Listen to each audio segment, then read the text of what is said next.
Sa hiwalayang Enrique Hill at Liza Soberano, marami pa ring fans ang hindi makaget over, hoping na magkabalikan sila. Kahit na very busy sila ngayon sa kanilang mga individual projects, si Liza ay very busy sa kanyang Hollywood dreams, samantalang si Enrique ay balik showbiz na muli siya at very active. Pero ano tong balita? Na idininay ni Enrique na may girlfriend siya. At mukhang may magkakabalikan dahil pareho silang single. Ating alamin ang kanyang sinabi sa kanyang mga interviews.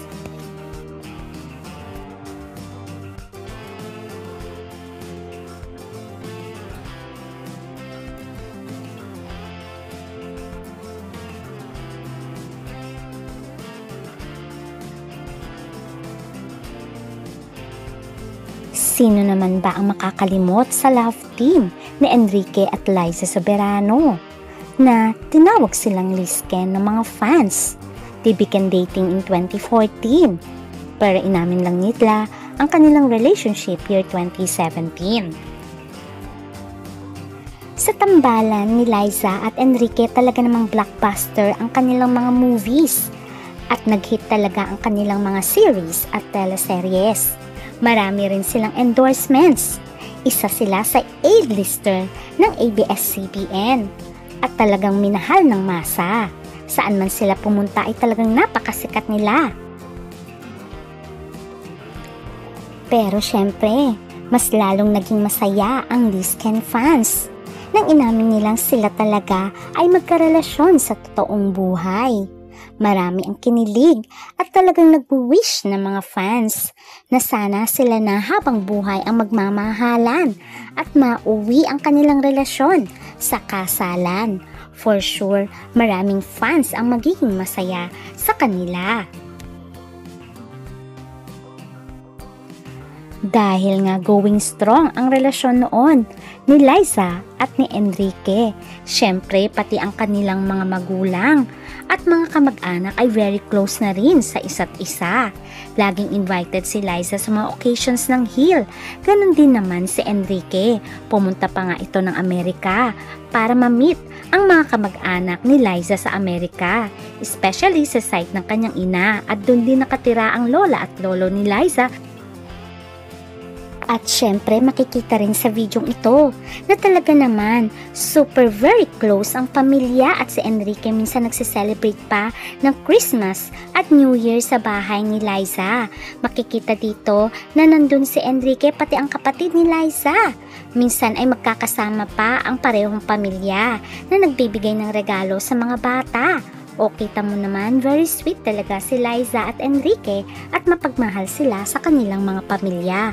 Kaya naman sa kanilang paghihiwalay ay marami talaga ang nanghinayang, teary-eyed fans dahil hindi nila matanggap what went wrong sa kanilang relationship. Bakit humantong sa hiwalayan? Ang sana'y pangarap nila na mapunta sa kasalan. Ano nga ba ang totoong nangyari? Marami talaga ang na-broken hearted nang eventually inamin ni Liza sa Can I Come In podcast na split na sila ni Enrique. Almost 3 years na silang hiwalay since October 2022. Marami talaga ang nagulat at talaga namang hindi makapaniwala. Ano ba ang nangyari at bigla silang naghiwalay? Ayon nga sa kwento ni Liza sa podcast na yon, sinabi niyang they grew apart and their values and future goals such as marriage and family no longer aligned. At sinabi niya rin na ang kanilang hiwalayan ay amicable, beautiful and not caused by third party. At sinabi niya rin mahal pa rin niya si Enrique.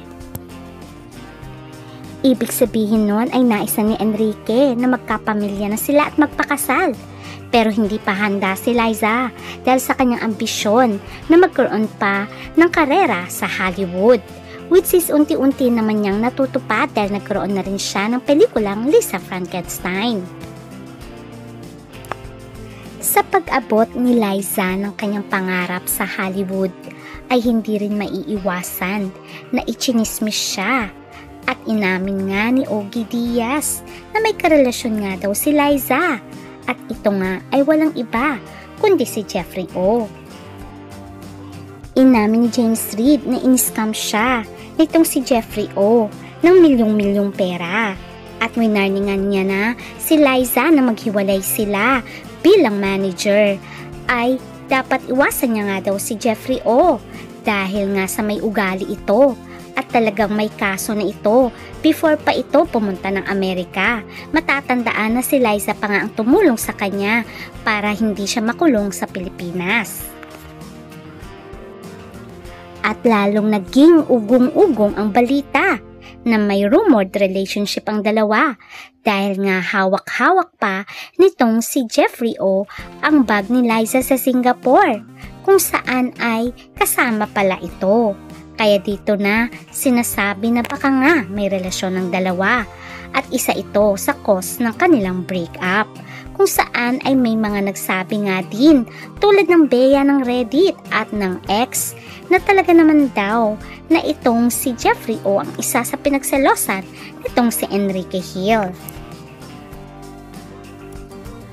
Kasi ang tanong din ng karamihang mga fans, ang mga Liscan fans, kung talagang sa Hollywood ay nais magkaroon ng karera ni Liza ay alam naman nilang very supportive si Enrique sa kanya. Pero until now ay fina-follow pa rin ni Liza itong si Hawamok or itong si Jeffrey O. Pero sabi nga ni Liza ngayon ay siya ay single. Hindi naman natin alam kung anong totoo. Baka nga single na siya ngayon.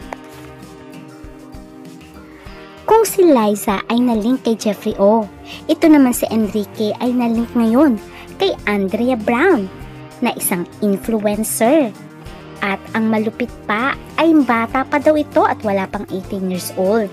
Namataan kasi sa social media na magkasama at very sweet ang dalawa.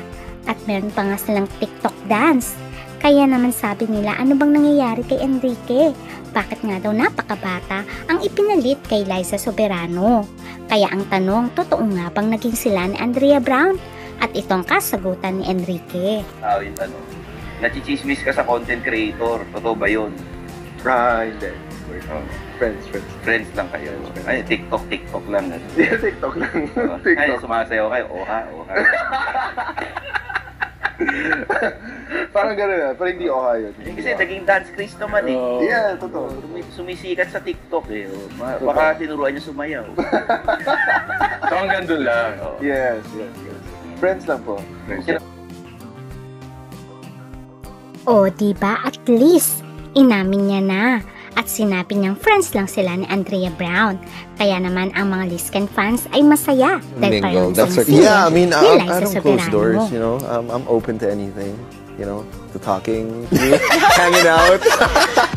You know, I haven't been single in a while since my last relationship was like a long term. Just Kaya naman maraming natuwa dahil pareho na muli silang single ni Liza Soberano at wala naman silang inamin na may karelasyon sila kahit na-link pa si Liza noon kay Jeffrey O. Samantalang very busy ngayon si Enrique Hill, kabila-kabila ang kanyang mga proyekto. May upcoming project ngayon si Enrique, ang teleserye with Andrea Brillantes. Ito ay ang My Secret in Prague. At meron din siyang Metro Manila Film Festival. Ito ang Manila's Finest kasama si Piolo Pascual. Samantalang si Liza Soberano ay meron ding bagong project sa Hollywood. Siya ay isa sa lead voice actress ng DreamWorks Animation's upcoming film, ang Forgotten Island. At kalulaunch niya rin ang kanyang first single na Red Ferrari na ngayon ay napapatugtog na siya sa Spotify at iba pa at marami rin siyang endorsements. Sa kanilang paghihiwalay ay umaariba naman ang kanilang mga karera individually.